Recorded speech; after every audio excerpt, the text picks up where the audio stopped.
როგორ შევქმნათ ჩვენი იღვალი?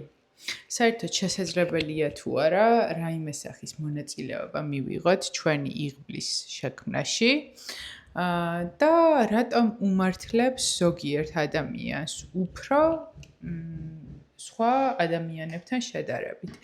ინსპირაცია სხვათა შორის ამ ვიდეოს ჩაწერის გახდა ის, რომ რაც საქართველოში დავბრუნდი, ძალიან ხშირად მხვდება ყურში ესეთი ესე ვთქვათ დიალოგები ან ნათქვამები, რომ აი გაუმართლათ და მე კითხავ, რომ რაში გაუმართლა და მოგიყვებიან ისტორიას, რომ ახალგაზრდა წყვილი ოჯახთან ერთად წავიდა არალეგალად ამერიკაში, მექსიკის, ნიკარაგუის, რა ვიცი მე, ყველაფრის გავლით საქართველოში გაყიდა ყველაფერი და იქ ორივე ბევრ შრომობდა და მე თურმე მიაღწიეს წარმატებას და ეს არის გამართლება. ეხლა ეს ცოტა ვუტრირებ, კიდევ სხვადასხვანაირი ესე ვთქვათ შემთხვევა მქონდა, როცა ადამიანზე ამბობდნენ, რომ აი ძალიან ბევრი ფული აქვს, ან რა კარგად ისვენებს ხოლმე თავის ოჯახთან ერთად და თითქოს ამას მიაწერდნენ გამართლებას და რამდენჯერაც, პრინციპში სულ ორჯერ მოხდა ეს, ჩავეკითხე თქვენ, ანუ რას გულისხმობთ რომ გაუმართლა, ისეთი ამბავი მივიღე, რომ შოკში ვიყავი, ანუ საკუთარ უიღბლობას, ანუ უმოქმედობას აბრალებდნენ იმას, რომ სხვები იყვნენ ძალიან იღბლიანები და საერთოდ არ აღნიშნავდნენ, რომ რეალურად მათი იღვალი ამ წარმატებულმა ადამიანებმა შექმნეს თავად. მე და ვივიენი ვთვლით, რომ ადამიანები თვითონ ქმნიან ძირითადად თავიანთ ბედს. და შესაბამისად, გამართლება არ გამართლების საკითხსაც მეტწილად ჩვენ თვითონ ვარეგულირებთ. რა თქმა უნდა, სამყაროს უდიდესი თანამონაწილეობით და სამყაროს ღმერთის გარეშე ეს ყველაფერი ვერ იარსებებს და ჩვენ რაც არ უნდა მოვინდომოთ, ვერაფერს ვერ გავაკეთებთ. მაგიტომ არის მნიშვნელოვანი, რომ ჩვენი სურვილები და მიზნები ინტეგრირებული იყოს სამყაროს გეგმებთან. დღევანდელ ვიდეოში აქვე ჩავიხედები, ბულეთები გამოვყავი შემდეგი, რაზეც მინდა რომ ვისაუბროთ. რატომ უმართლებს ზოგიერთ ადამიანს? რა იგულისხმება გამართლებაში? ყოველ შემთხვევაში მე რას გულისხმობ ამ ვიდეოს მიზნებისთვის? რას ამბობს მეცნიერება გამართლებაზე, იღვალზე და როგორ შეიძლება გახდე იღვლიანი? სანამ დავიწყებთ ვიდეოს, უკვე დავიწყეთ, მაგრამ სიღრმეში სანამ შევალთ, ვინც ახალი ხართ, გეტყვით, რომ მე ვარ ელენე, ეს არის ჩემი უსაყვარლესი YouTube-ის არხი Reverse Monday, რომელსაც უკვე 1 წელი შეუსრულდა. გამოიწერეთ, დაალაიქეთ, სურვილი თუ გექნებათ, კომენტარებიც დამიწერეთ და სხვათა შორის აქვე გკითხავთ. თქვენი აზრით, რომელ კატეგორიაში გადიხართ? იმ ადამიანებში, რომლებსაც უმართლებთ, თუ იმ ადამიანებში, რომლებსაც არ უმართლებთ? მოკლედ რომ ვთქვათ, იღბლიანი ხართ თუ უიღბლო თქვენი აზრით. რატომ უმართლებს ზოგიერთ ადამიანს?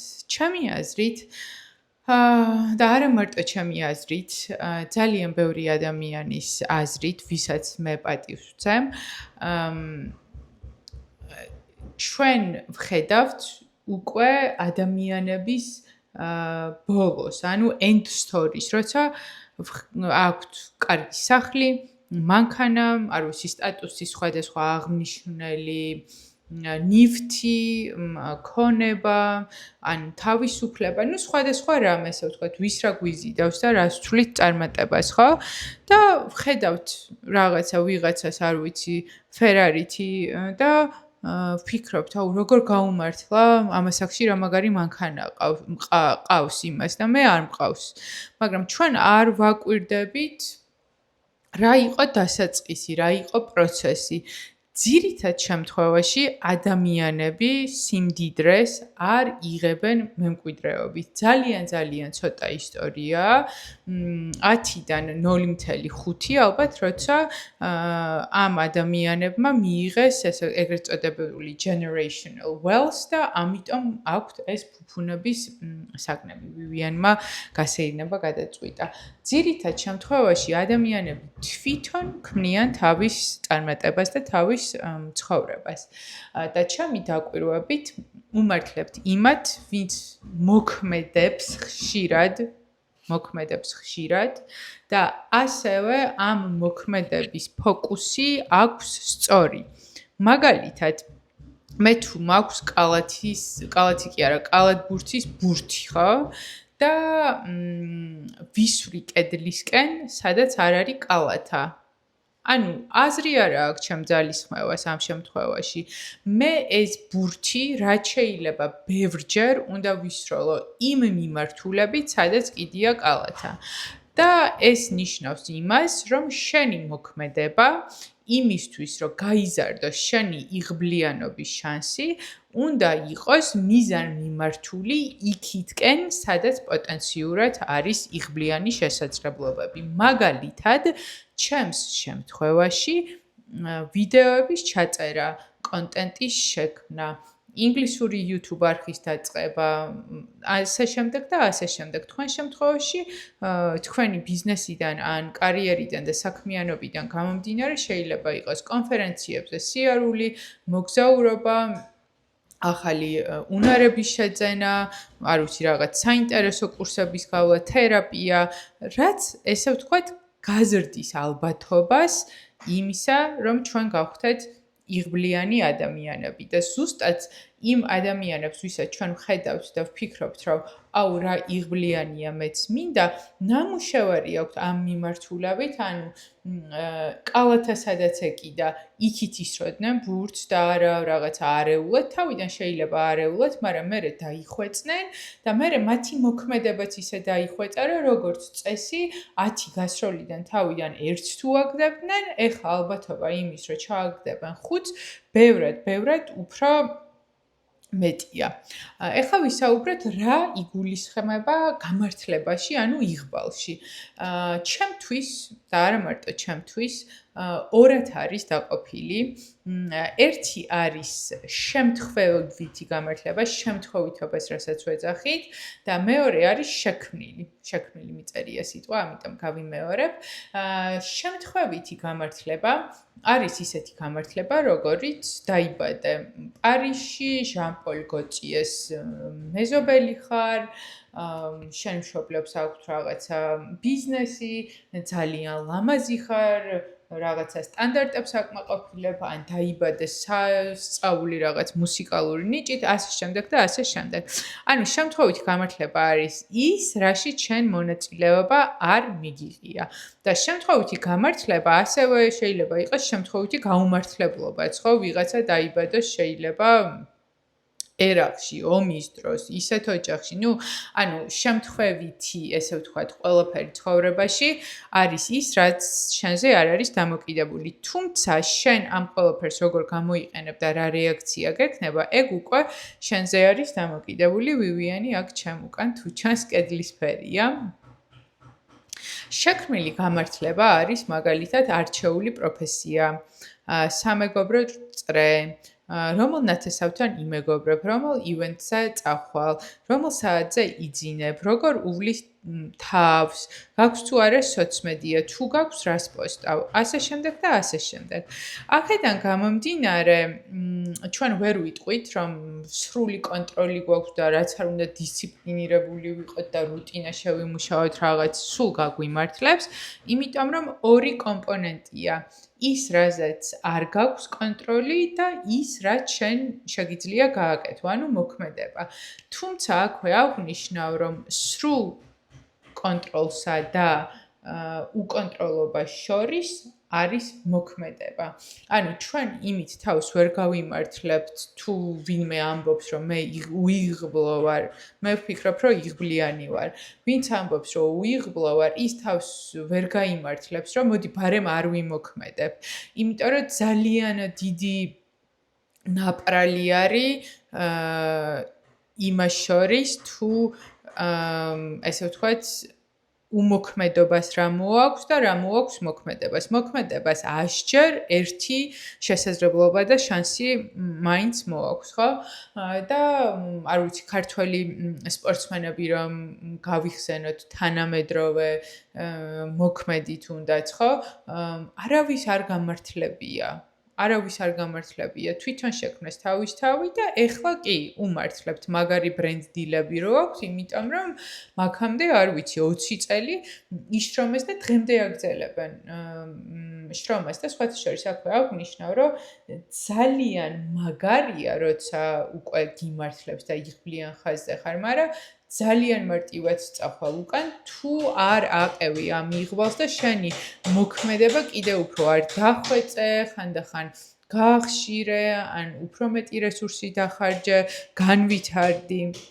რას ამბობს მეცნიერება იღბალზე? სხვათა შორის, თუ აქამდე ვინმე ნერვიულობდით, რომ უიღბლო ხართ, მინდა დაგარწმუნოთ, რომ მეცნიერება, ანუ მეცნიერებაში დავკონკრეტდეთ, მოდი, ფსიქოლოგია და ფსიქოლოგიური კვლევები ძალიან ბევრი შეგიძლიათ დაგუგლოთ და დასერჩოთ, ადასტურებენ იმას, რომ ადამიანების განწყობა და განწყობის შესაბამისი ფოკუსი განაპირობებს იმას, თუ რამდენად ამჩნევენ ისინი შესაძლებლობებს თავიანთ ცხოვრებაში. მაგალითად, გადაწყვიტეთ მანქანის შეძენა კონკრეტული მოდელის და უცბად აღმოაჩინეთ, რომ მთელი საქართველო, რა ვიცი, ყოველი მესამე ეს მანქანა დადის. ეს იმიტომ, რომ თქვენი ფოკუსი გასწორდა ამ მანქანაზე და ზუსტად ასეა, თუ თქვენ ფოკუსირდებით პოზიტიურ მოვლენებზე, გაფილტრავთ ადამიანებს და ახალ ამბებს, რომელიც არის სალსახად ნეგატიური და ტოქსიკური, მაგ შემთხვევაში თქვენ ძალიან მარტივად დაინახავთ კარგ, საინტერესო ახალ შესაძლებლობებს, ხო? და ზოგადად იღბლიანი ადამიანები უფრო აი ისეთები არიან რა, კარგად ხედავენ შესაძლებლობას, რაც პესიმისტისთვის არის, რომ ვაიმე, მაღალი რისკია, ვერ ვენდობი, ბლა ბლა ბლა, ადამიანისთვის, რომელსაც აქვს ეს იღბლის შეგრძნება და ხაზი, იმისთვის მისაღები საინტერესოა და პირიქით ცნობის მოყვარეობას უღვიწებს, ხო?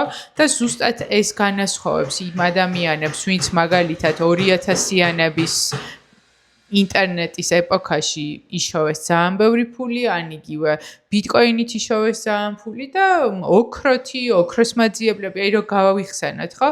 ეს ცნობის მოყვარეობა, ჩინელები, რომლებიც წავიდნენ კალიფორნიაში ოქროს მაძიებლებად, მათ კი არ გაუმართლათ, მათ შექმნეს თავისი იღბალი. უამრავი ძალისხმევა ჩადეს წლები, რომ იქამდე ჩასულიყვნენ და ზოგიერთი დაიხოცა კიდევაც გზაში და არა მარტო ჩინელები, ხო?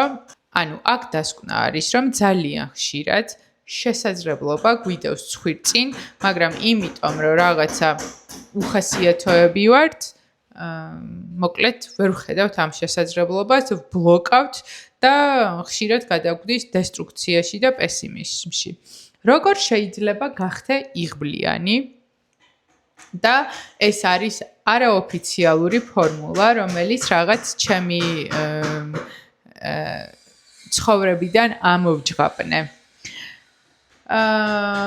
ესე იგი, გავზარდოთ იღბლის მიღების შესაძლებლობა. წავიდეთ ახალ ადგილებში. ჩემ შემთხვევაში ახალ ადგილებში არ დავდივარ, მაგრამ არასდროს არ მქონია სოციალური ქსელები 2024 წლამდე და ეხლა ყველაფერი მაქვს რამე პლატფორმა თუ არის, ძალიან საჯარო ვარ და ძალიან მაგარი ადამიანები გავიცანი ონლაინ და მერე ფიზიკურადაც შევხვდით ერთმანეთს. ანუ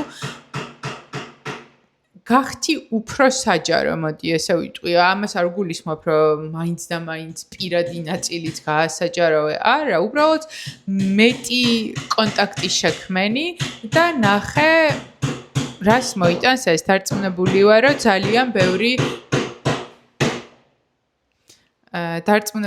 რომ ძალიან ბევრი შესაძლებლობა გამოჩნდება შენს ცხოვრებაში, ისევე როგორც ჩემსაში.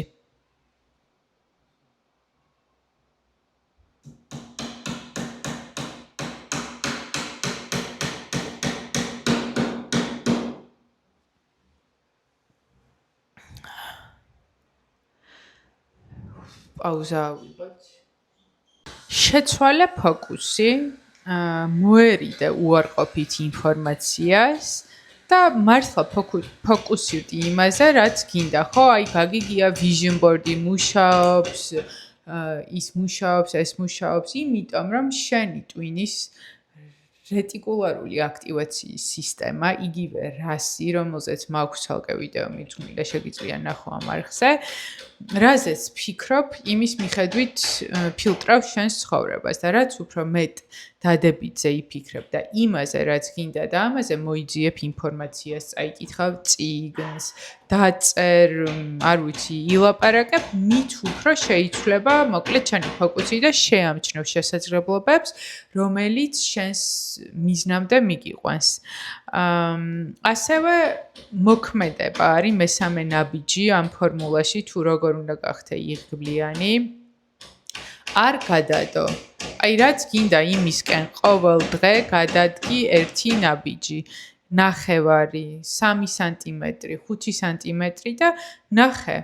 პროცესში მიხვდები გინდა თუ არა, თუ არ გინდა გამოცდილებად დარჩება ეს შენი მოქმედება და თუ გინდა წინწესული იქნები. და მეოთხე არის რომ ყველა უიღბლობა, გაუმართლებლობა, ესე ვთქვათ, ძალიან დიდი ძალისხმევა, გამოწვევა, აქცია გამოცდილებად და გაკვეთილად. იმის მაგივრად რომ კონცენტრირდა მის ცუდ მხარეებზე, იფიქრე რა მომცა ამან. რატო მოხდა ეს კი არა, რატო მოხდაზე უფრო რა შეიძლება აქედან ვისწავლო და იქნებ ისე ისწავლო, რომ სხვა დროს ეს გაკვეთილი არც კი მოვიდეს შენთან, ხო? და როგორც ამბობენ, ისეთი გაკვეთილები გვეგზავნება ცხოვრებაში სამყაროს მიერ, რომელსაც ვერ ვსწავლობ და თავიდან გავდივართ და გავდივართ. პატარა საშინაო დავალებასავით მინდა, რომ შემოგთავაზოთ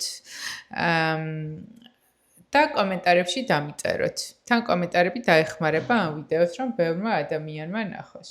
გაიხსენე ყველაზე იღბლიანი შემთხვევა დაბადების დღიდან დღემდე რაც კი ქონია და დაფიქრდი ეს იღბალი შემთხვევითობა იყო თუ შენმა წინა მოქმედებებმა თუ გადაწყვეტილებებმა შექმნა ეს შესაძლებლობა. ჩემი ყველაზე დიდი იღბლიანი მომენტი არის ის, რომ მე ვარ თვით დასაქმებული უმუშევარი. ეს არის ჩემი ყველაზე დიდი იღბალი ჯერჯერობით ცხოვრებაში, რაც მე შევქმენი სამყაროსთან დახმარებით, რა თქმა უნდა, მან გამომიწოდა ხელი და დამიდასტურა და ძალიან მადლიერი ვარ ამისთვის. თქვენი რა არის? უпростоრად შენი. თუ ბევრი ერთად მიყურებთ თქვენი და თუ ცალ-ცალკე მიყურებთ სახლებიდან, მაშინ შენი იღბლიანი მომენტი რა არის და რა მონაწილეობა მიიღე შენ ამაში. აბა დროებით.